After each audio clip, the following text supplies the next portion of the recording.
சட்டமன்ற தலைவராக நீங்கள் இருக்கும் பொழுது உங்களுடைய முயற்சியில் என்னென்ன நடவடிக்கைகள்லாம் நீங்கள் எடுத்திருக்கீங்க சார்? 10க்கும் மேற்பட்ட போர் போட்டிருக்கேன் சார். நான் என்னுடைய சொந்த செலவில் 2 இடத்துல பிளாட் போட்டிருக்கேன்.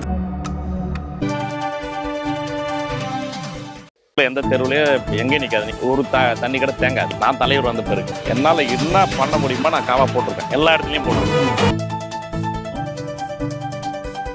எங்களுக்கு ஒரு 15 குடும்பங்கள், அவங்களுக்கு 15 பேருக்கு நாங்கள் பட்டா வாங்கி கொடுத்துருக்கோம். பட்டா வாங்கி கொடுத்தது இல்லாமல் இந்த வீடு ஸ்கீம் இருக்குல்ல சார், அந்த ஸ்கீமில் வீடு இப்போ ஃபினிஷிங் ஸ்டேஜில் இருக்குது, கட்டி கொடுத்துட்ருக்கோம்.